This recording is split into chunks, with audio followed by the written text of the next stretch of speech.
Labvakar, mīļie draugi, domu biedri. Šodien man ir ļoti liels prieks jūs satikt tādā skaistā vasaras vakarā. Un es to savu prezentāciju gribu sākt ar to, ka to pirmo slaidiņu arī jums esmu veltījusi. Un gribētu, ka jūs ieskatāties ekrānā un tā doma, kā es šodien jūtos šeit atnākot. Un mans jautājums jums, kura no jums šeit visas ir sapulcējušās dāmas, kā es vienmēr saku, Latvija ir skaisto, gudro, interesanto, stipro sieviešu zeme, un dāmas Astrid jau ceļ roku. Kā tu jūties? Ar ko? Es šokar jūtos kā baltā izplauksme poēne. Veselīga, prieku radoša, gaismu nesoša, protams, aromātiska. Jā. Un jūs? Jā. Gaišu vai ir kāda cita bilde arī kādam? Kā saka nākšā, studija lielā. Jā, pasakiet, kā jūs jūtaties. Man vienkārši pēc tām krāsām, pēc tādas intensitātes, pēc tāda intensīva diena. Bet es tā īsti pat neredzu, kas tur ir. Jā, bet tā izjūta ir kāda? Izjūta, tas ir tāda intensīva, Intensīva. krāsa tāda. Jā. Kaķa? Faktiski man ir abas. Es vienmēr maksimalisti izvēlos vairākas, ja? Jo pirmkārt arī tas skaistums no peonijas, bet arī tas kalns, un tā ir it kā tāda kā gudrība, jo tur arī kaut kas lasamais, tur rakstu gabals, un tur arī cilvēki pēta kaut ko, tā kā man tas abas noskaņas tādas ļoti tuvas un vēl pievalkošas. Vai gribat arī teikt Zanda? Vēl kāds gribat Man teikt? visus pateikt, tur katrai savs. Jā. Man varētu te labā Slovīna izstāsts, Tā uguns tāda dzīve. Man arī ir peonija. Jā? Peonija Un jums? Svaigums tāds. Kā es jūtos šodien šeit atnākot vasaras vakarā? Kāda asociācija? Interesanti, kad vairākumu sakrīt, jo tā peonija ir no man dārza. Un es šodien nākot, domāju, kā tad es jūtos. Un tad man arī tā gaisma, tas baltums likās, ja tu vari būt arī kā tāds gaismas nesējs citiem cilvēkiem un pats sevī to gaismu nes, tas ļoti brīnišķīgi. Bet tālāk runājot par mani, pavisam īsi varbūt iepazīstināšu, bet tādā fotostāstā, kas arī ir ļoti šobrīd interesanti, un mēs iesakām arī skolās tā darīt ar bērniem vai arī pašiem skolotājiem, veidot savus tādus fotostāstus, kad var teikt, mana vizītkarte ir mani darbi. Un tad šeit jūs redzat, tās grāmatas jūs gribējāt lēst par tām saku. Es biju paņēmusi tātad arī līdz šeit klātienē. Izdevniecībā Zvaigzne ir izdotas šobrīd 3 grāmatas. Tātad kompetenci izglītību skolā, vecāku atbalsts bērnam, kā vecāki var palīdzēt bērniem izvēloties profesiju. Un pēdējā tātad skolēnu un skolotāju pašizjūta skolā, par emocijām, par sajūtām, kā jūtas skolotāji, kā jūtas bērni. Un katra grāmata ir papildināta ar darba lapām, ar dažādiem metodiskiem materiāliem, jo tās ir rokas grāmatas pieaugušajiem, bet tajās ir gana daudz darba lapu, ko var kopā vecāki ar bērniem pildīt, ko var paši pieaugušie par sevi, par savu attieksmi pret darbu, par savu karjeras izvēli. Tā kā rosinu jūs arī varbūt iepazīties, šīs grāmatas ir pieejamas ne tikai šādā formātā, bet arī elektroniski izdevniecības Zvaigznē. Mājaslapā ir arī elektroniskie varianti. Un tālāk runājot par mani tiešām ir diezgan liela pedagoģiskā pieredze, kā 20 gadu garumā, var teikt, šķērsgriezumā, gan privātajā skolā, gan valsts skolā esmu izgājusi, sākot no skolotāja, klases audzinātāja, pulciņa vadītāja, skolas teātra vadītāja, direktora vietnieka un direktore, un pēc tam arī strādājot augstskolā Latvijas universitātē un Jelgavas universitātē, savukārt pasniedzot topošajiem pedagogiem, izglītības darbu vadītājiem, un vienmēr man ļoti aizrāvis arī ir šis pasniedzēja darbs. Un es joprojām praktizēju kā karjeras konsultants. Šeit jūs redzat ģimenes konsultāciju, kuras man ļoti patīk, kad vecāki kopā ar bērniem nāk, domājot par bērnu karjeras izvēli. Tāpat bieži arī strādāju ar skolēnu grupām, ar dažādām interaktīvām metodēm, ko jūs vienu no tām šeit varat redzēt tādu grīdas paklāju variantā. Diskusijās piedalāmies televīzijā un dažādos tādos sociālo tīklu, interneta variantos par šīm tēmām, kā izvēlēties karjeru. Jo šobrīd arī tā ir, ka bieži vien lielākā daļa jauniešu pēc 9. pēc 12. klases ir ļoti apjukuši un nezin, ko darīt pēc tam, kur mācīties, kādu profesiju izvēlēties. Bet tā kā šobrīd dzīvoju Čiekurkalnā, ļoti esmu iemīļojusi mūsu apkaimi, un nākamās fotogrāfijas ir tieši no Čiekurkalna, un te daži klātesošie arī sevi var ieraudzīt. Jā? Tātad meistarklases gan ar pieaugušajiem, gan ārā aktivitātes. Un vēl par sevi runājot, no tāda cilvēciskā viedokļa, tīri no tādas cilvēkā personības viedokļa, man ļoti patīk un aizrauja veselīgais, aktīvais dzīvesveids, tāpēc 11 gadu garumā arī nodarbojos ar fiziskām aktivitātēm, ar jogu, ar veselīgo ēšanu, un man ļoti patīk adīt, un es esmu apdāvinājis visus savus ģimenes locekļus ar dažādiem adījumiem, un katru reizi adot, es iejādu katrā rindiņā kādas labas domas par šiem cilvēkiem, tad, kad viņiem arī dāvina. Un esmu arī viens no tiem trakajiem roņiem. Šis ir mūsu ķīšu zars, tā kā mīlu arī ziemā peldēt. Un tas varbūt tā īsumā par mani, lai būtu priekšstats, ar ko jūs šodien sarunājaties. Un šie fotostāsti ir interesanti ar to, kā es teicu, ja skolotāji arī piemēram, skolā ar bērniem veidot šādas fotostāstus, kad bērni par sevi, par saviem sasniegumiem, par uzvarām, par īpašajām lietām, stiprajām pusēm, hobijiem stāstīt šādā veidā. Es domāju, visiem būtu interesanti un arī pašiem skolotājiem būtu vērts par sevi arī bērniem šādā veidā reizēm pastāstīt. Un droši vien tas uzlabot tikai gan attiecības, gan motivēs mācīties.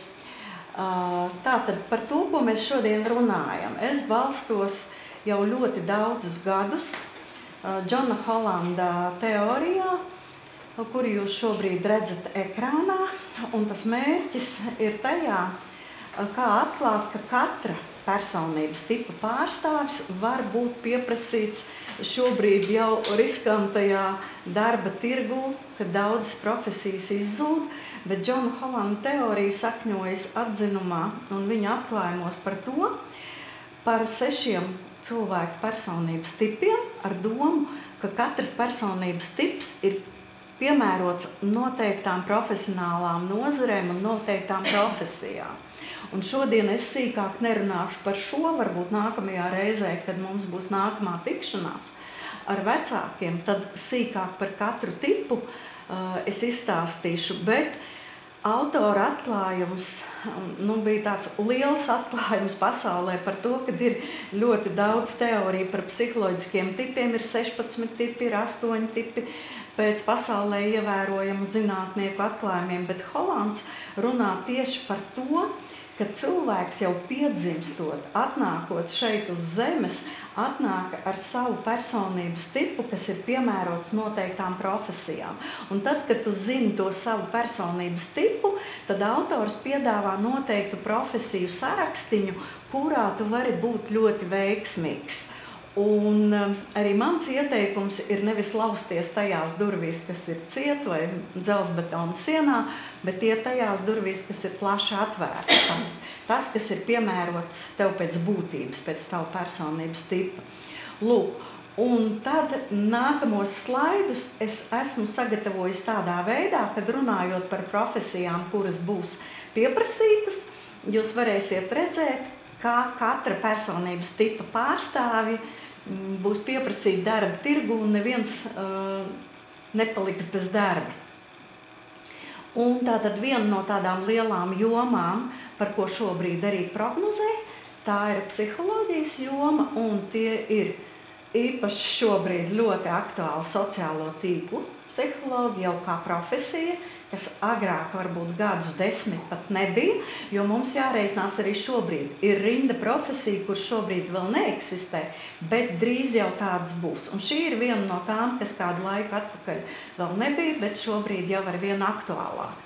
Tad, protams, garīgās veselības speciālisti, cilvēku resursu vadības speciālisti, konsultanti, koči, individuālās izaugsmes treneri, tie visi būs ļoti pieprasīti. Un, ja mēs runājam par mākslīgo intelektu, tad šeit ir tas, kur cilvēks ir pārāks par robotiem un mākslīgo intelektu ar savu cilvēcību. Ar to, ka tu esi dzīves cilvēks komunikācijā, tu sadarbojies ar apkārtējiem, tu runā ar dzīvu cilvēku, un šī ir tā lieta, kas mākslīgajam intelektam šobrīd vēl ir tāda apšaubāma spēja. Arī mācīt, ne? Un, jā, nākamā lieta - sociālā joma. Mēs arī pirms tikšanās jau interesanti par to parunājām ar Sandru, par šīs jomas profesionāļiem, kuri ar katru gadu arvien vairāk tiek pieprasīti, jo savulaik arī tad, kad universitātē es pasniedzu, bieži vien šīs psiholoģijas un sociālās jomas programmas mums bija neaizpildīts pat ar budžeta vietām, bet šobrīd arvien vairāk un arvien vairāk arī cilvēki izvēlas šīs profesijas, jo tās ir arvien vairāk pieprasītas. Nu, lūk, tie ir aprūpētāji, arī tie, kas hospice sistēmā strādās, visi, kas ir saistīti ar sociālo atbalstu, tāpat sociālie pedagogi, rehabilitācijas speciālisti, un atkal mēs redzam, kas ir galvenais, kam šobrīd netiek klāt vēl roboti un mākslīgais intelekts.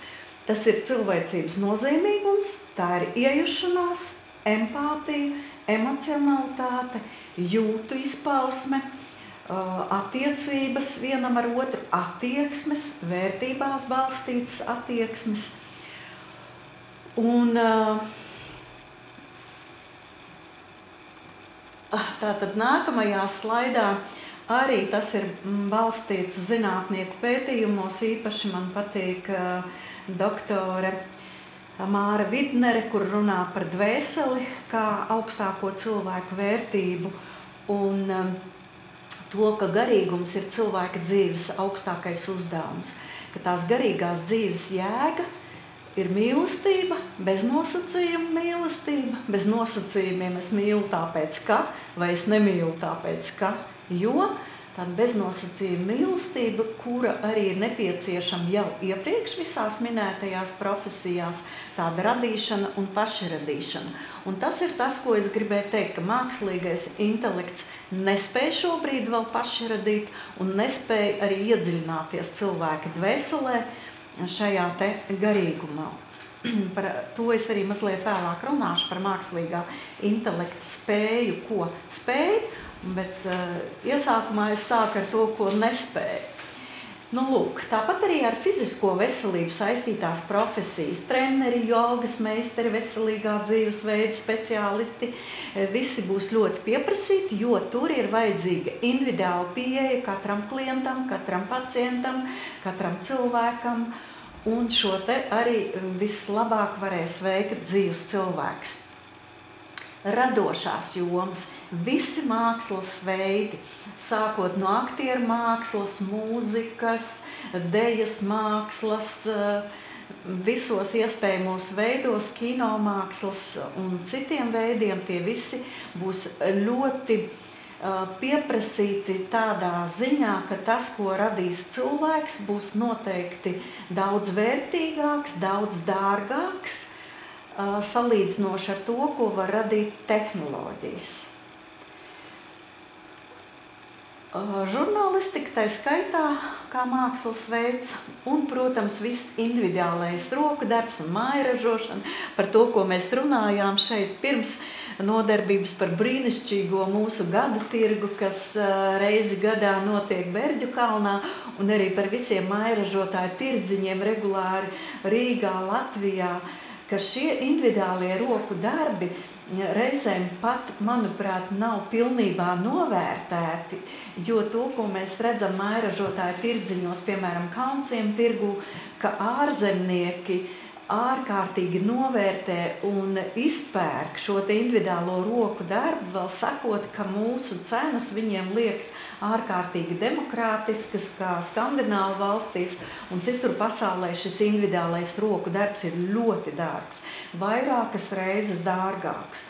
Un tāpēc šī ir lieta tiešām, par kuru var arī domāt un atklājot savas īpašās prasmes, jebkurā mākslas veidā, nākotnē tas būs ļoti, ļoti pieprasīts pretēji fabrikā ražotajām, tipveida, viena veida, ātrās modes ražojumiem tieši tam oriģinālajam darbam. Nu, lūk, un par mākslīgo intelektu runājot, tātad mākslīgais intelekts var kopēt, var atdarināt, jo reizēm jaunieši arī saka, nu jā, bet mākslīgais intelekts var uzgleznot Monu Līzu, piemēram. Jā, bet tā ir kopija, tā ir atdarināšana. Viņš var izpildīt to, ko viņam ieprogrammē. Bet tāpēc ar sarkanu esmu tur arī to atzīmējis, viņš nespēja paši radīt. To, ko lūk tas individuālais mākslinieks, tas mājražotājs, vai tas žurnālists, kurš rakstīs emocionālu rakstu varbūt, esot kādos karstajos punktos, vai tas sociālais atbalsta cilvēks vai mākslinieks, tad mākslīgais intelekts to pagaidām vēl nevar izdarīt. Šobrīd ļoti grūti jau ir identificēt mākslīgo intelektu vai GPT chatu, ar ko skolotājiem un pasniedzējiem reizēm ir problēmas. Bet inženierzinātnieki, inovatori jau saka, ka drīz būs programmas, kas noteiks arī to, un tas ir tikai laika jautājums. Mēs zinām, ka šobrīd zinātnē arī ir programmas uz plaģiātiem, ko agrāk varbūt nespēja kādus pāris 10 gadus atpakaļ, tad šobrīd jau visus maģistra, doktora, bakalaura darbus var iesniegt, ja, tātad programmai un plaģiātu noteikti. Un līdzīgi būs arī ar mākslīgo intelektu, pie kā šobrīd arī zinātnieki jau strādā. Bet katrā gadījumā tas ir tāds divpusējs jautājums. Skolotāji uztraucas, ka tagad bērni un pasniedzēji uztraucas, ka studenti varēs paši nedomāt un nerakstīt, un viņu vietā strādās mākslīgais intelekts. Bet šobrīd zinātnē mēs runājam arī par to, ka tu to vari darīt, jo tas tev ekonomē ļoti tavu laiku, piemēram, informācijas savākšanā. Bet tev ir jānorāda, ka tu esi izmantojis mākslīgo intelektu, piemēram, informācijas iegūšanā. Un tas, protams, šodienas dinamiskajā laikā ārkārtīgi mums ekonomē laiku. Ja agrāk tie garie referāti, kas bija skolēniem jāraksta un kādi ļoti apjomīgi rakstu darbi, tad šobrīd mākslīgais intelekts var palīdzēt. Un man ir kolēģi, kas strādā ļoti nopietnos darbos, izmeklēšanā, juridiskajā nozarē, izglītībā, kur vajag tādu ļoti nopietnu informāciju meklēt un atrast, un tas prasa ļoti lielu laika patēriņu, un viņi arī ar mākslīgā intelekta palīdzību var kvalitatīvāk un labāk veikt savu darbu. Līdz ar to viņi var strādāt jaudīgāk, jo tas mākslīgais intelekts iekonomē viņu laiku. Medicīna joprojām, runājot arī to, ko jūs redzat ekrānā, tāpat par ķirurgiem, lai arī mums ir lāzera medicīna un mums ir jau palīgā tehnoloģijas, kas ļoti smalki un sīki spēja veikt dažādas manipulācijas, tad tomēr tas cilvēka roku darbs, un kā es kādreiz esmu teikusi, ja pēkšņi pazūd elektrība, kā mums bija te kādu laiku atpakaļ Eiropā, kad Spānija un Portugāla un vēl kāda valsts pusdiena bija pilnībā bez elektrības, kad stāvēja metro un nedarbojās pilnīgi nekas, ne dators, ne telefons, un, piemēram, slimnīca, jā, ir ģeneratori, bet arī ģeneratoram ir kāds laiks kurā tas strādā, un arī tas var beigties, un tad cilvēks paliek ar savām rokām, kā speciālists, kā paļauties tikai uz tehniku, pilnībā tu nevari. Tāpat kā ar skolotājiem, mēs esam kādreiz par to runājuši, arī man ir bijušas situācijas, kādos izbraukuma semināros pēkšņi tā elektrība pazūd, nav ne projektors, ne elektrība, paliec tu viens pats ar savu personību, ar auditoriju, un tev ir jāstrādā un jāizdara savs darbs, kuru nevar aizvietot tehnika vai kādi citi palīgi līdzekļi. Un par medicīnu runājot, ļoti pieprasīti jau šobrīd ir, un arī turpmāk būs ģimenes un aroda ārsti, jo tur notiek tieši tā socializācija, tā komunicēšana, tās attiecības ar pacientiem, šīs te atkal psiholoģiskās un sociālā atbalsta lietas. Ķirurgi, jā, tāpat būs arī ļoti pieprasīti narkologi un atbalsta sniedzēji cilvēkiem ar atkarībām, kur ir ļoti jāiedziļinās katrā cilvēkā, jāizprot individuāla situācija. Diētas un uztura speciālisti, atkal tā individuālā pieeja.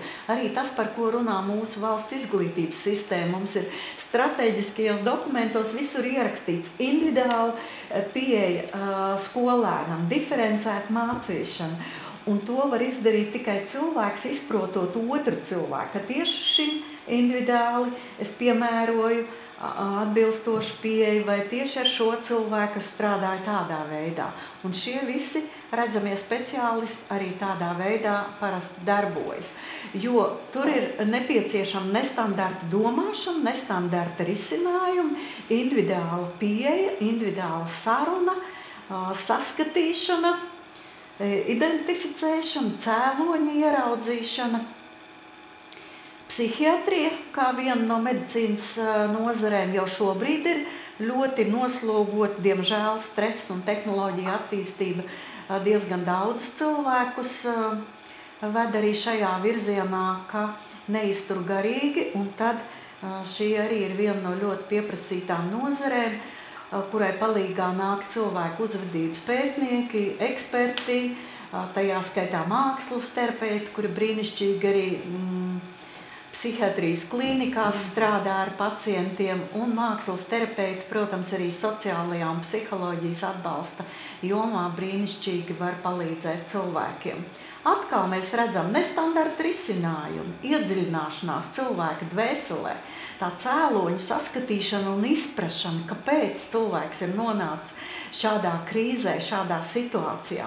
Un ja mēs runājam par mākslīgo intelektu, tad droši vien mēs saprotam, ka diez vai robots sarunā ar kādu cilvēku no jums varēs tai dvēselē ieskatīties un ieraudzīt to cēloni, kāpēc tu esi kļuvis varbūt par narkomānu, vai kāpēc tev garīgā veselība ir sabrukusi šajā brīdī, un arī iejusties un izprast un nepārmest un nesodīt, bet palīdzēt tam cilvēkam. Tā kā jūs redzat, visos jau iepriekš rādītajos un arī šajā tā cilvēcība prevalē.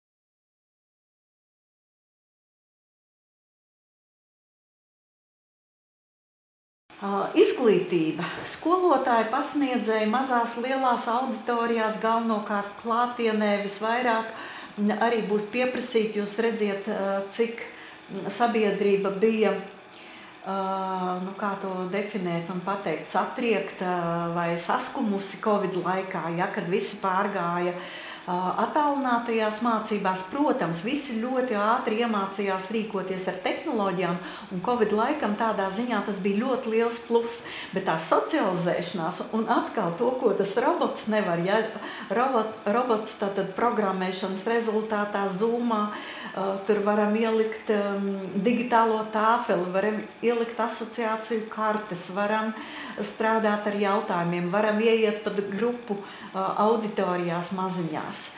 Bet tomēr tas dzīvā cilvēka faktors ir neaizstājams un joprojām būs neaizstājams, un arī šobrīd tas ir, jo privāti skolotāji arī ir ļoti pieprasīti tieši individuālajā darbā, individuālā tikšanās ar skolēniem, interešu izglītības pedagogi, atkal, ka katrs skolotājs ierauga, ka šis bērns, ņemot vērā Holanda teoriju par personības tipiem, ja viņš ir mākslinieckais tips, tad mēs to orientējam uz mākslas pulciņiem. Ja šis ir tehniskā personības tipa vai tā saucamā amatnieku roku tipa, tad mēs virzām vai no tehniskajiem pulciņiem, vai lūk uz roku darbu, vai, ja ir sociālā tipa personības pārstāvs, tad mēs virzām jau arī uz tiem pulciņiem vai uz skolēnu pašpārvaldu, kur var virzīties caur sociālajām prasmēm un izpausties un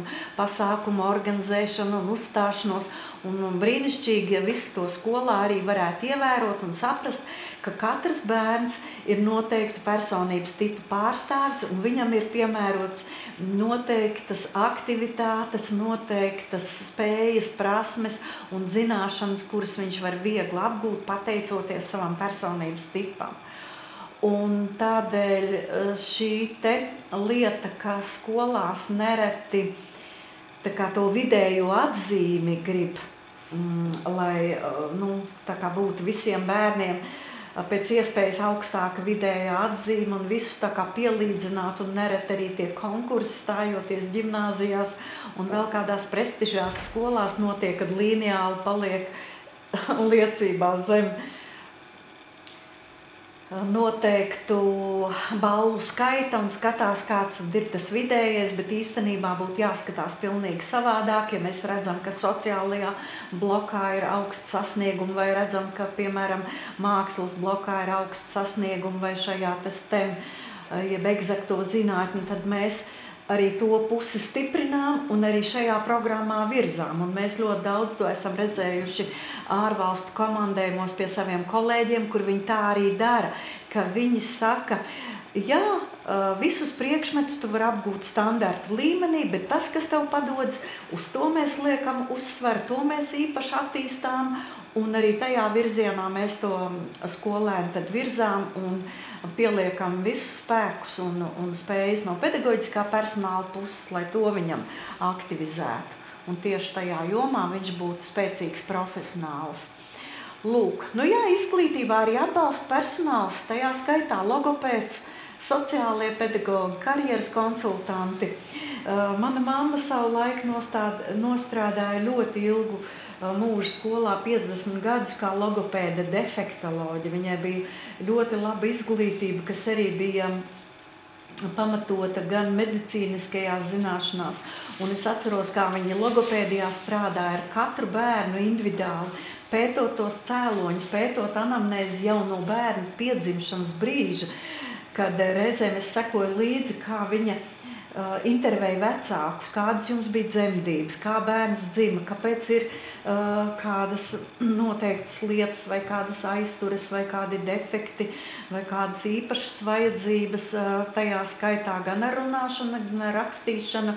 Un tie bija to laiku tādi augstas raudzes profesionāļi, kas daudzus gadus bija studējuši gan Latvijā, gan tā pašā Maskavā, kur krievu zinātne arī ļoti augstā līmenī bija, un spēja šo individuālo pieeju tik profesionālā līmenī realizēt, ka es atceros, bija pat tādi gadījumi, kad valodas raustīšana pusgadu laikā varēja pieaugušam cilvēkam izārstēt, teiksim, vai tajā līmenī, ka cilvēks varēja normāli runāt, tie bija logopēdi. Šobrīd Latvijā varbūt tā izglītība arī tiek akcentēta, bet nav varbūt tik ļoti augsts tas profesionālais līmenis, jo cilvēki ļoti arī meklē logopēdus. Es zinu, kā daudzi logopēdi ir beiguši kursus, bet tāda pamatīga šī defektologa izglītība būtu nepieciešama, un šī ir tukšā niša arī, ko var ieteikt kā vienu no nākotnes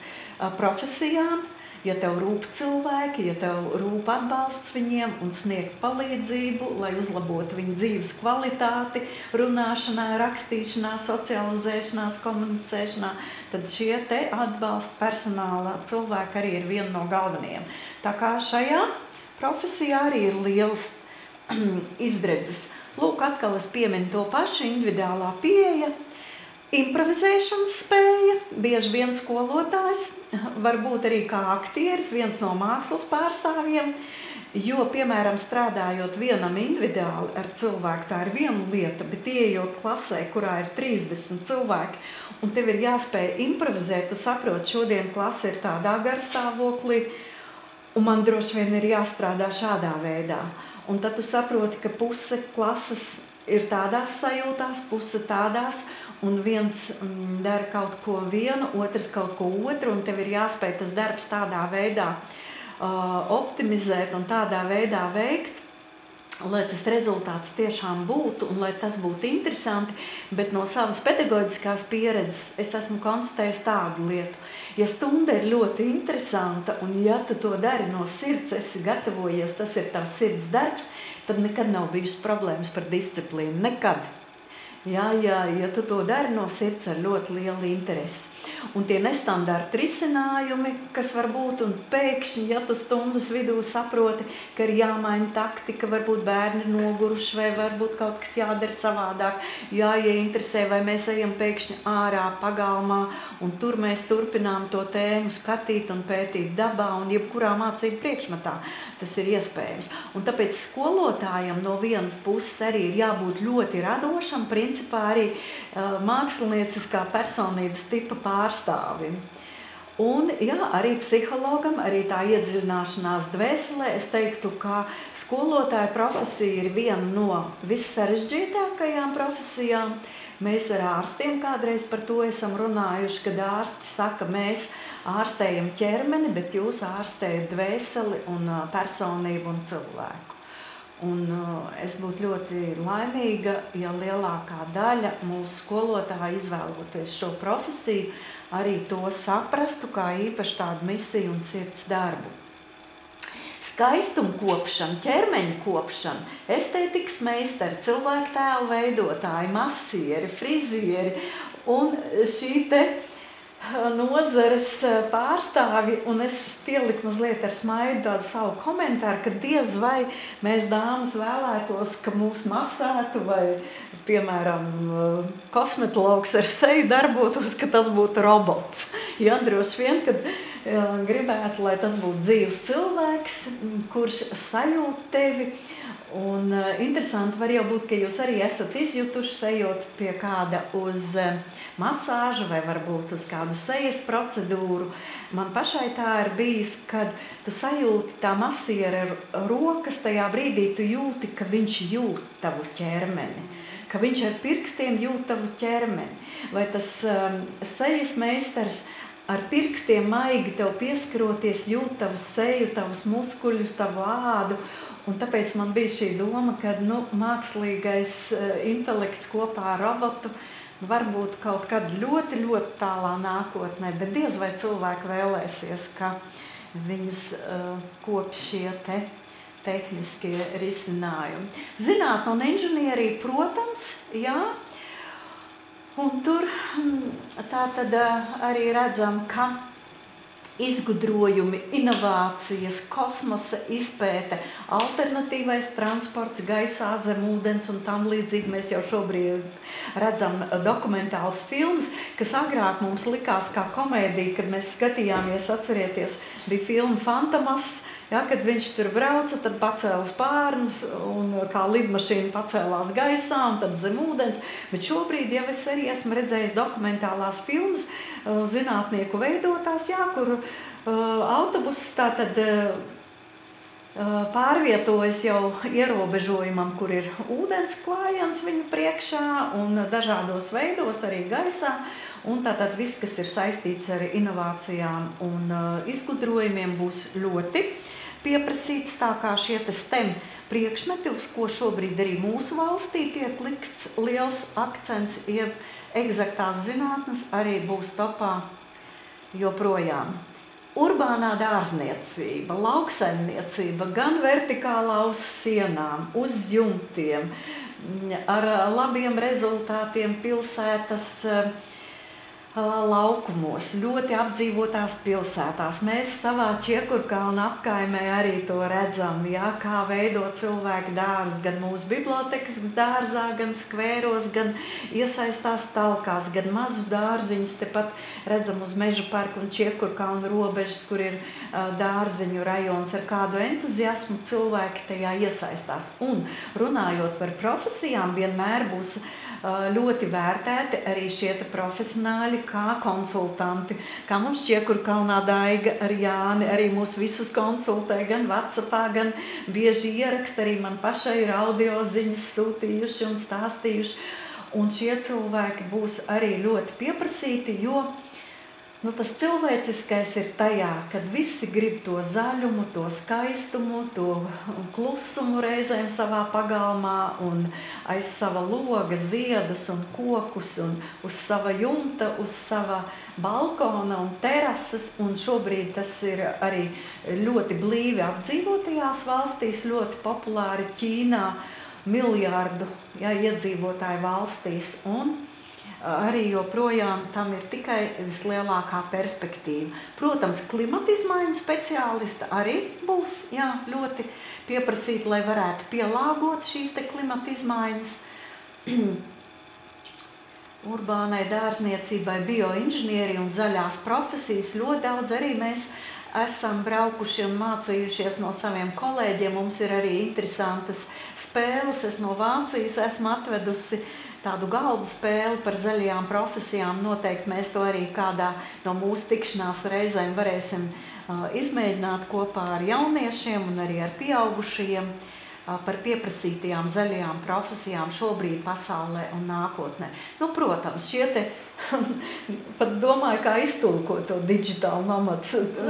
Klejotāji, digitālie klejotāji. Mēs redzam, ka virtuālie speciālisti visās jomās, ne tikai IT, bet tie ir juristi, skolotāji, konsultanti, finanses, mārketings, reklāma, pārdošana. Es pati nodzīvoju 3 mēnešus, atvainojos, šoziem nodzīvoju ārpus Latvijas un aktīvi strādāju, jo man arī dators bija līdzi, es konsultēju, es vadīju seminārus un lekcijas, un viss tas ir pilnīgi iespējams, bet tajā pašā laikā es esmu ļoti priecīga šobrīd esot šeit, kad varu klātienē kopā ar jums vai individuāli strādāt ar saviem konsultējumiem, vadīt meistara klases. Tā ir pilnīgi cita tāda dvēseles izjūta, emocionāla un skaista, ka tu klātienē var tikties ar cilvēkiem. Militārais servis. Bet šī ir mana ideja, ko es esmu ielikusi. Šobrīd arī tā ir diezgan populāra arī Latvijā par militāro jomu kā profesiju. Mana pozitīvā ideja ir par to, ka armijai būtu jābūt nevis tai, kura nogalinās cilvēkus un karos viens pret otru, bet kā armijai būtu jābūt kā palīgam cilvēkiem klimata katastrofās, atbrīvojot no gružiem zemestrīcēs, glābjot cilvēkus, tāpat vulkānu izvirdumi, plūdi un epidēmijas, ka šis būtu tas darba lauks, kur ļoti labi sagatavoti militārie profesionāļi varētu nākt palīgā sabiedrībai. Jo šobrīd uz šo lietu atkal var skatīties no divām pusēm un neiekrist tā kā mazliet otrā grāvī. Šobrīd Latvijā arī diezgan tiek popularizēts šis militārās jomas profesionāļu tādas iespējas, bet reizēm cilvēki arī nepadomā līdzi tam, vai tu pēc sava personības tipa esi arī piemērots tam, ka tev būs jāizpilda pavēles. Un ja tev tavs oficieris, tavs pavēlnieks tev liks šaut uz kādu, tev būs tas jādara. Vai tev liks pārvietoties kādā karstajā punktā un kļūt par upuri kādas citas valsts agresijas rezultātā, tev ir jāsaprot, ka stājoties armijā, tu būsi pakļauts šim. Man bija ļoti interesanta pieredze, 2 gadus es mācīju NATO vienības oficierus, kuri bija Latvijā, Kanādas oficierus. Viņi uzskatīja par savu pienākumu, tā kā viņi šeit ir 3 gadus, apgūt valsts valodu. Un es viņiem palīdzēju šajā visnotaļ grūtajā procesā, bet jāteic, ka gada laikā viņi iemācījās normāli runāt. Un tad, kad viņi brauc uz laukiem, uz viesunamiem, kuri cilvēki nerunāja angliski, viņi teica, mums nav variantu, viņi varēja runāt latviski.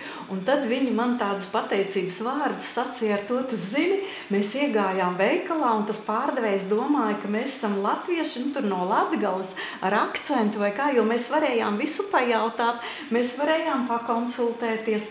Un te man ir tas jautājums, ko mēs iepriekšējā lekcijā aizskārām kopā ar Ēriku, arī runājot par tiem valodas jautājumiem, ka mūsu izglītības sistēmai tomēr 9 gadu laikā bērniem arī būtu bijis jāiemāca latviešu valodu tādā līmenī, ka viņi vismaz sarunu valodas līmenī var runāt, jo arī tas ir karjeras šķērslis, ja viņi aiziet uz tehnikumu, uz profesionālās izglītības iestādi vai uz vidusskolu, un tādā labā sarunu valodā nespēja veikt uzdevumus. Var teikt, ka līdz ar to viņiem tā karjera ir tā kā arī nogriezta, ja? Un mums visiem par to ir jādomā.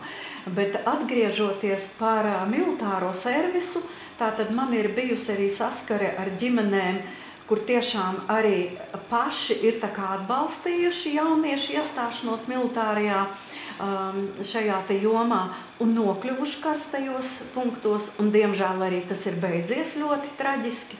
Un pēc tam, kad cilvēki pēc tam vaino visu pasauli, visus apkārt iesaistītos šajā, tomēr katram cilvēkam būtu jāapzinās, ka tas tomēr bija jūsu lēmums, kopīgs, jūs kā ģimene atbalstījāt, jums vajadzēja to tomēr darīt vairāk iedziļinoties, varbūt saucot palīgā profesionāļus, izrunājot gan par šo personības tipu, gan par to, ko es iepriekš teicu, vai tu esi gatavs arī tam.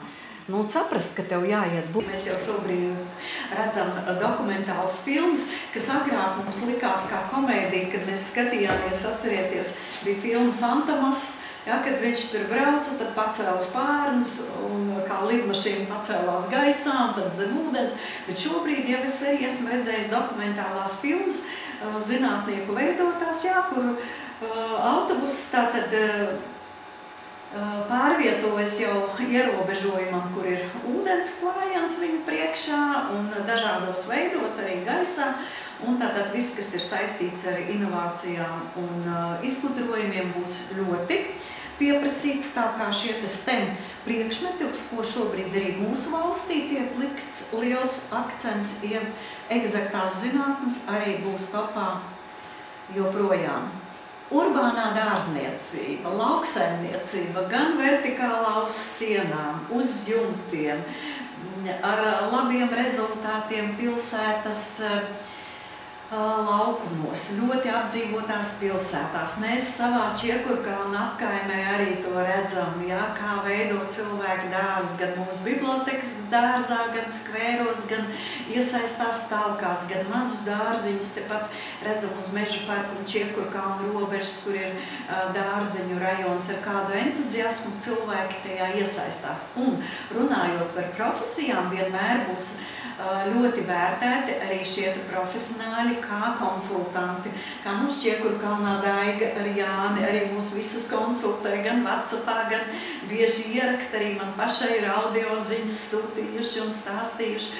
Un šie cilvēki būs arī ļoti pieprasīti, jo Nu, tas cilvēciskais ir tajā, kad visi grib to zaļumu, to skaistumu, to klusumu reizēm savā pagalmā un aiz sava loga ziedus un kokus un uz sava jumta, uz sava balkona un terases. Un šobrīd tas ir arī ļoti blīvi apdzīvotajās valstīs, ļoti populāri Ķīnā, miljardu iedzīvotāju valstīs. Un arī joprojām tam ir tikai vislielākā perspektīva. Protams, klimata izmaiņu speciālisti arī būs ļoti pieprasīti, lai varētu pielāgot šīs te klimata izmaiņas.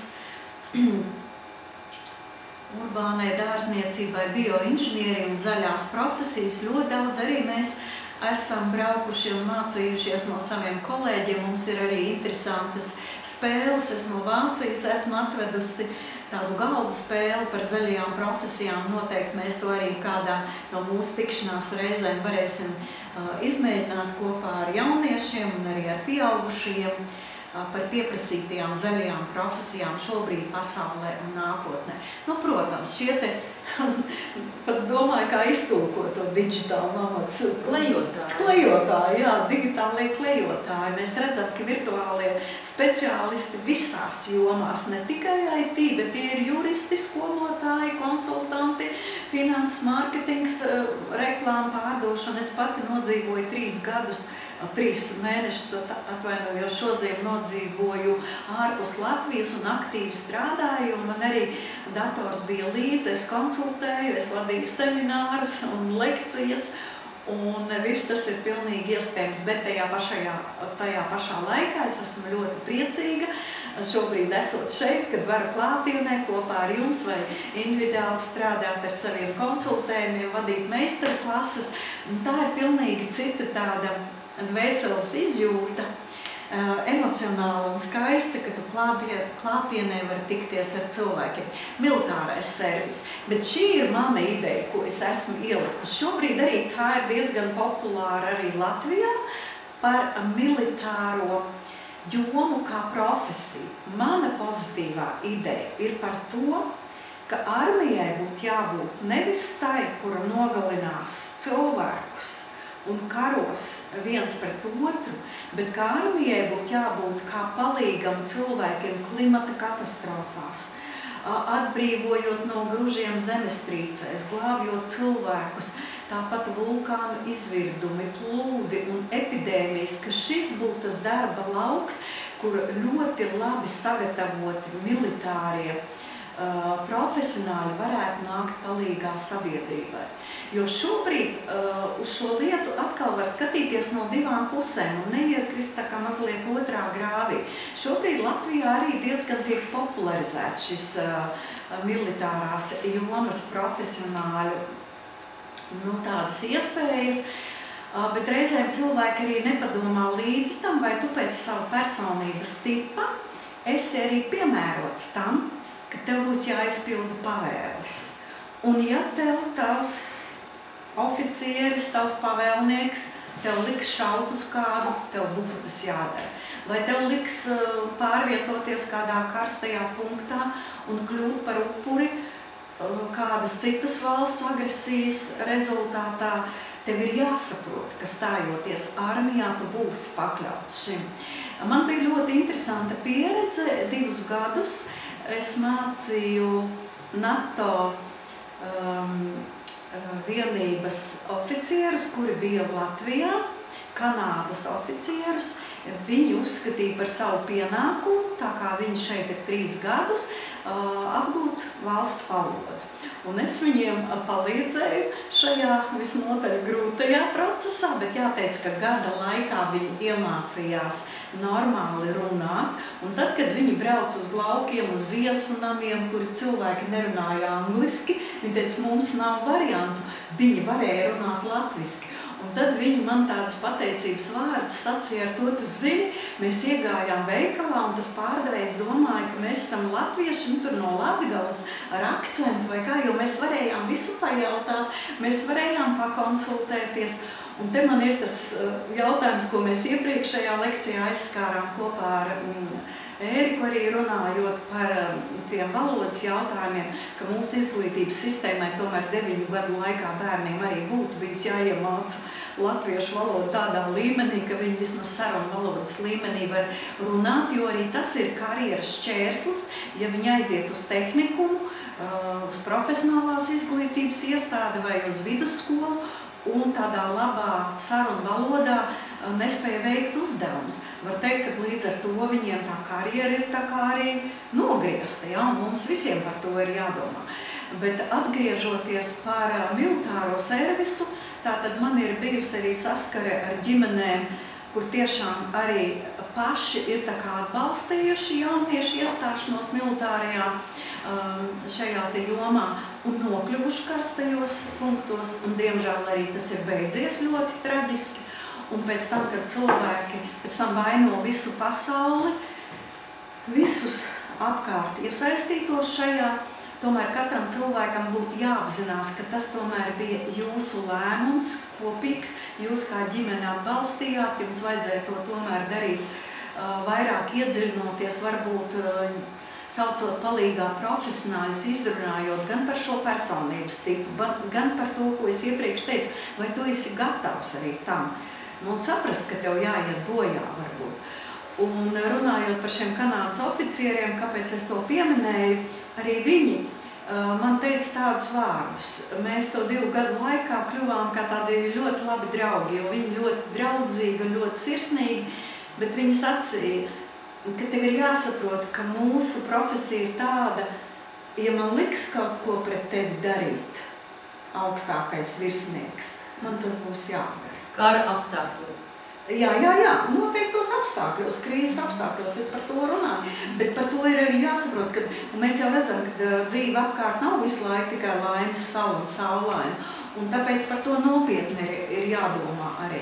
Jā, es arī esmu Latvijas patriota un mīlu savu zemi, un man ļoti rūp, kas šeit notiek, un es ceru, ka arī tie jaunieši, kas izvēlas šo jomu, par to domā, bet ļoti nopietni arī tā ideja ir jāpārsver, jāizsver. Tā. Jā, tad noslēgumā tagad par mākslīgo intelektu. Kas tad tas ir? Dators. Bet neaizstāja to cilvēku. Mākslīgais intelekts, arī paši zinātnieki to definē, tā ir datorzinātne, kas imitē cilvēku. Tātad viņi imitē visas mūsu darbības, kā mēs te runājām, arī kādas attieksmes, valodu. Jā, bet vai viņi var imitēt jūtas, to, ko mēs iepriekš skatījāmies, vai viņi var imitēt tādu dziļāku, otrā cilvēka, un nākotnes darba tirgu. Juris Binde, mans skolas biedrs, atcinās no otrā gimnāzijas laikiem, mācījāmies, bijām vecākajās klasēs, toreiz ārkārtīgi jauks, interesants, ļoti gudrs, Latvijas mobilā ģenerāldirektors šos vārdus teica, nākotnes darba tirgu vērtīgākais resursi, kuri likstam mākslīgajam intelektam, kuri programmēs to intelektu, kurš vadīs to intelektu. Ka tas būs darbs mūsu cerams Latvijas viedās valsts labā. Un tāpēc jauniešiem ir būtiski jābūt, kāpēc man jāmācās matemātiku. Jā, un šeit ir tā bilde, kad darba darīs robotu, tad pelnītāji, lēmumu pieņēmēji, būs šo robotu īpašnieki, programmētāji, zinātnieki.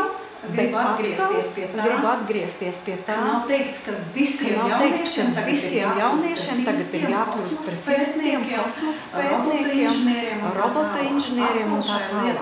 Atkal šai lietai ir jāpieiet ļoti. Ja es pēc personības tipa esmu sociālistiskais, vai mākslinieciskais, vai inženiertehniskais, zinātnieks, izzinošais zinātnieks, tad tomēr tā profesija ir jāizvēlas tajā jomā, kas man ir piemērota, atnākot šeit uz zemes un veicot savu dzīves uzdevumu, ko daba man ir ielikusi, kā īpašos talantus, kā vecāku, mātes un tēvu ģenētisko kombināciju, nevis copy-paste mamma un copy-paste tēvs, bet jau savu veidu kombināciju abiem, un es jau esmu orientēts šeit izpildīt savu misiju, atbilstoši savam personības tipam. Un šie te eksperti ekspertajās zinātnēs ļoti vērtīgi nākotnes darba tirgu. Reizēm arī ir mazliet izkropļotu. To, ko mēs šobrīd redzam, ir ļoti daudz padomes un eksperti, un kāds strādā 5 padomēs, un tas ir cits jautājums, jau saistīts vairāk ar politikas spēlēm, un tādā veidā, bet šeit ir domāts eksperts savā jomā, ne tikai fizikā, ķīmijā, varbūt eksperts psiholoģijā, varbūt eksperts izglītībā, varbūt eksperts jebkurā citā, arī tajā pašā roku darba vai mairažošanas vai sociālā atbalsta jomā, ja tu vari būt eksperts. Tas, kurš ļoti labi pārzina savu jomu. Izzūdošo profesiju prognozes, tādas apdraudētākas. Viena daļiņa, jūs jau redzat, Google Translate, tie visi strādā programma, ieprogrammēti un algoritmi strādā, tātad datu ievadītāji analītiķi, diemžēl arī grāmatveži ir uztraukušies, bet es viņiem saku, jā, kad drīz tās programmas jau būs tik spēcīgas, kad algoritmi rēķinās, vadīs, darīs, un tā ir viena no riskiem. Protams, kas ir, mēs jau redzam arī šobrīd Maksimā un Lidlā un visur tie paši kredītu speciālisti bankās arī programmēšana rezultātā būs nedaudz tekstu redaktori ir programmas, protams, arī tie, kas tekstus ierunā, gan reklāmas, gan skatoties bieži varam skatoties cilvēks runā vai nav briesmīgi. Un cik skaisti, kad aktieri ierunā un kādreiz ar savu izjūtu un ar savu attieksmi. Tas ir tik brīnišķīgi, kad robots runā. Es arī šobrīd papildus mācos Duolingo, un kad tas robots runā spāņu valodā, reizēm ir tā izgada, gan briesmīga, gan viņš vēl kad mēs aizējam pie Daniela Čekurkām bibliotekā ir brīnišķīgi iespēja pie spāņu, Daniela pamācīties klātienē spāņu valodu. Tas ir pilnīgi kaut kas cits. Jā, kad runā pats spānis, nevis Duolingo robots. Prezentācija veidotāji tādā ziņā, ka tas mākslīgais intelekts būs ļoti dažās sekundēs tev uzģenerēs, tajā pašā laikā es kā cilvēks to paņem tikai informatīvā līmenī. Šim es gan to neesmu darījis.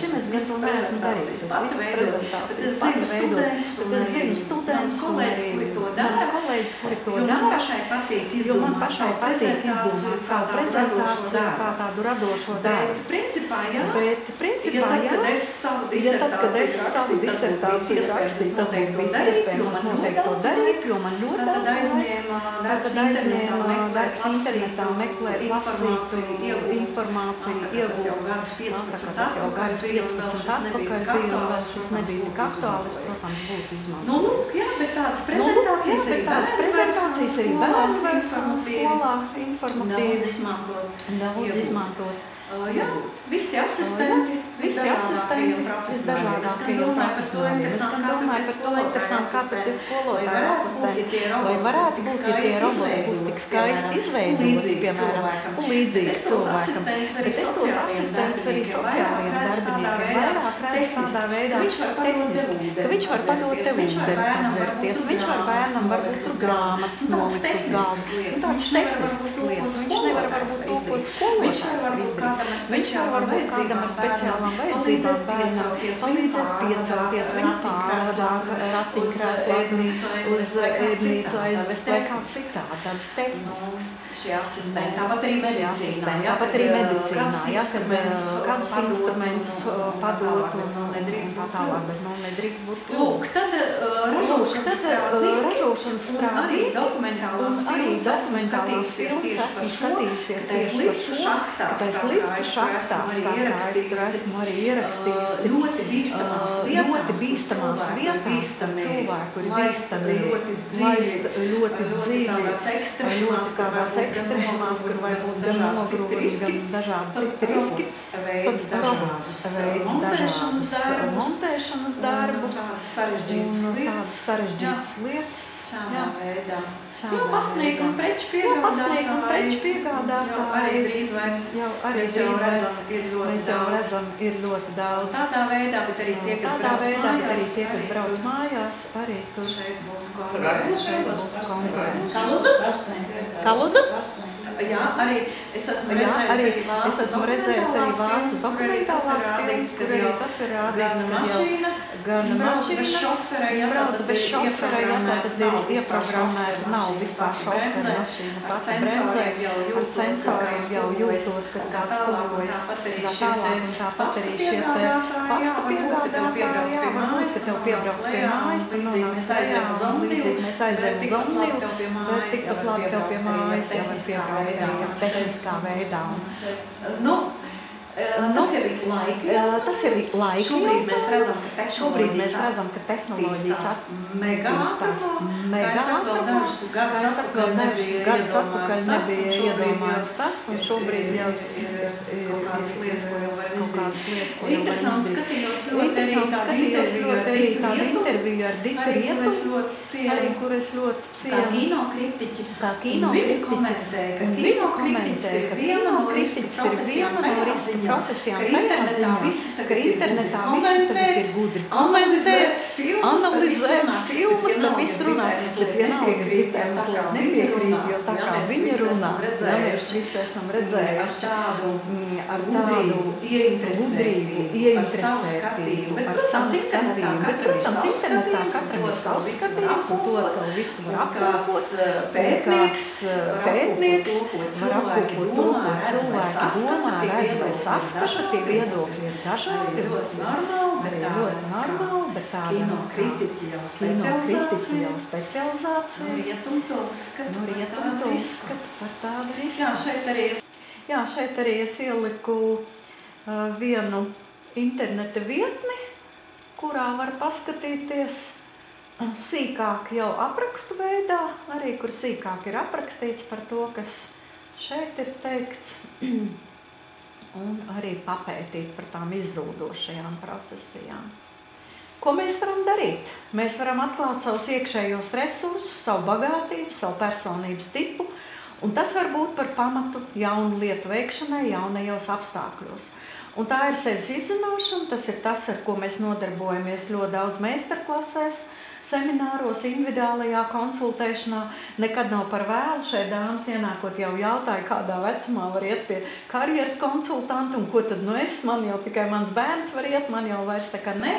Bet atkal atsaucoties uz saviem ārvalstu kolēģiem, kad mēs viņiem jautājām, tur, kur karjeras konsultēšana jau ir 100 gadu vēsturiski nostiprinājusies ļoti spēcīgi, ļoti atbalstoši cilvēkiem un sabiedrībai, viņi sacīja, ka tādu augšējo griestu vai latiņu nemaz nav gadu nogriežņa ziņā, ka viņiem pietiekoši daudz cilvēku pirms pensijas vecumā nāk pie viņiem uz karjeras konsultācijām, kad dzīve ir lielos vilcienos sakārtota, bērni ir lieli, materiālais nodrošinājums arī ir pietiekoši, kredīti bieži vien ir jau samaksāti, un tad cilvēki saka, tagad es gribu darīt kaut ko priekš sevis, savai dvēselē, to, kas man patīk, un papētīt, kam es būtu piemērots, un savus iekšējos resursus. Un viena no tādām ļoti interesantām metodēm, es to tagad tikai atcerējos, bet varu pieminēt, lai neaizmirstu. Sandra šeit ir klāta kā koordinators un organizators daudzām interesantām aktivitātēm. Par iekšējiem resursiem runājot, es 23. gadā biju Dresdenē un vadīju meistarklasi. Tur bija dažādu valstu mūsu kolēģi sapulcējušies pieredzes apmaiņai. Un katrs vadīja kādu meistarklasi, mēs viens no otra mācījāmies. Un es vadīju meistarklasi par iekšējo resursu atklāšanu, un tā meistarklase saucās dzīves kardiogramma. Un ļoti, ļoti interesanta. Tur notiek mākslinieciskais darbs, mēs zīmējam savus kardiogrammas, mēs tās radoši noformējam. Es arī ar saviem studentiem šo esmu eksperimentāli mēģinājusi. Un ārkārtīgi interesanti, kad finālā cilvēks atklāja tos savus iekšējos resursus, uz kuriem viņš var būt balstīties, var būt bagāts, var nebaidīties un būt pieprasīts, jebkurā vecumā. Tas ir ļoti interesanti. Te ir viena tāda arī no darba lapām, ko mēs izmantojam savu iekšējo resursu diagnosticēšanai, kad tu nosaki tās jomas. Tās var noteikt gan ballu sistēmā, gan procentuāli, un tad tu veido, ir arī Latvijā daudz metodiskie materiāli tulkoti no angļu valodas, tā saucamie dzīves apļi, kur tu dažādas jomas vari tā kā novērtēt un paskatīties. Šis aplis samērā harmonisks izskatās, bet man ir bijis cilvēks 40 plus gadu vecumā, kuram dzīves apļu jomā, piemēram, tur, kur ir darbs, viņš reiķināja procentos un aizkrāsoja.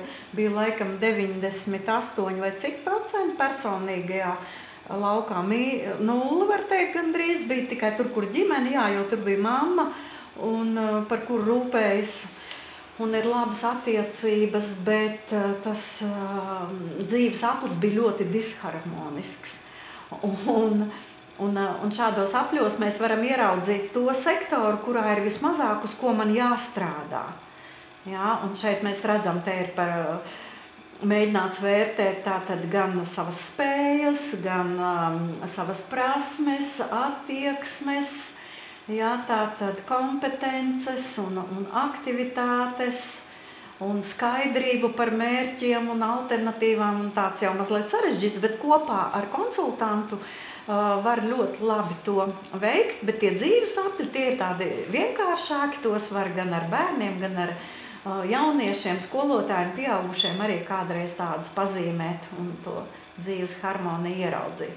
Vēl ko mēs varam darīt šeit klātesošie, kam ir bērni, ir brīnišķīgs portāls Profesiju pasaule.lv. To mēs savu laiku no Dāņiem aizguvām gadus 20 atpakaļ, kad braucām pie viņiem pieredzes apmaiņā. Viņiem bija brīnišķīgs portāls Profesiju pilsēta.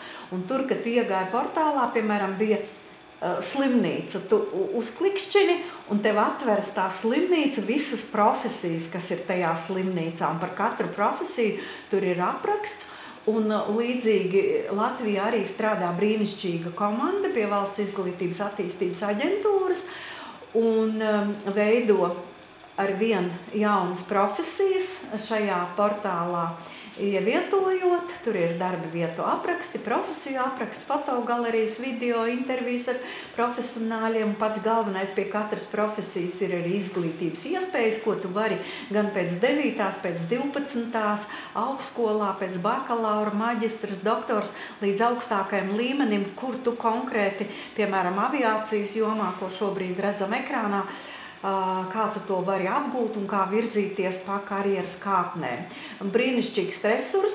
Sākumā atceros, bija ap 30 profesijām, šobrīd jau ir vairāki 100, jo tiešām jau arī gadus 10 šis portāls darbojas. Absolūti paties, jo tas ir valsts finansēts un organizēts, tātad tur nav reklāmas un informācija tiek aktualizēta visu laiku. Tad tiek iesūtīts no uzņēmējiem, no izglītības iestādēm patiesa informācija. Kopojums tā, es ceru, ka būšu iekļausies laikā. Lūk, Tātad mākslīgais intelekts tuvākajā nākotnē jāaizstās daļa no profesijām, vairāk tās būs tādas rutīnas, roku darba, tehniskās, tur noliktavās un, kā es teicu, dažādos tādos sarežģītos varbūt posmos, grūti pieejamos cilvēkam, klintīs, šahtās un tā tālāk.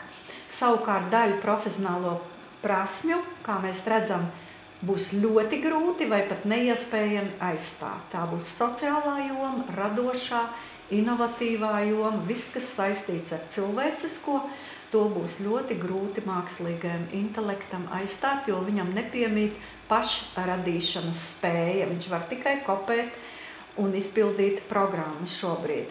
Daļa profesija vēl neeksistē. Tas bija līdzīgi, kā Zandi jautāja par to pastnieku, ja? Bet drīz būs. Un tāpat par to sociālo tīklu psihologa. Tieši tāda profesija. Nevis vienkārši psihologs, bet specializējies šajā jomā, kas nebija kādu laiku atpakaļ. Ja? Un jā, tā pievienotā vērtība ir tieši tā radošā pieeja arī biznesā un uzņēmēju darbībā. Mēs redzam, ka vinnē tie, kas dara savādāk. Kad ir teikt cita kafēnīca, cita opera, cita meistardarbnīca, ja, ka tu dari savādāk kā citi, ļoti radoši, ļoti inovatīvi, ļoti individuāli, ļoti ar dvēseli. Arī kā Astrīda stāstīja par gada tirgu, kad mēs noformējam savu pārdošanas stendu, ļoti dvēseliski, skaisti, ka tam cilvēkam ienākot, viņš jūtas nevis kā klients, no kura grib iegūt naudu, bet jūtas kā draugs, kā gaidīts, kā sarunu biedrs, un pat ja viņš neko nenopirks, arī pārdevēji būs laimīgi, kad viņš ir ieinteresējis, viņu ir apmainījušies ar pozitīvu enerģiju un motivējuši arī zināt par viņa veidotajiem produktiem. Jā, un galvenais tas faktors, tā cilvēka dvēsele. Lūk, paldies par uzmanību, un tagad būšu laimīgi, ja mums būs kādi jautājumi vai padiskutēt, varam tad par to parunāt.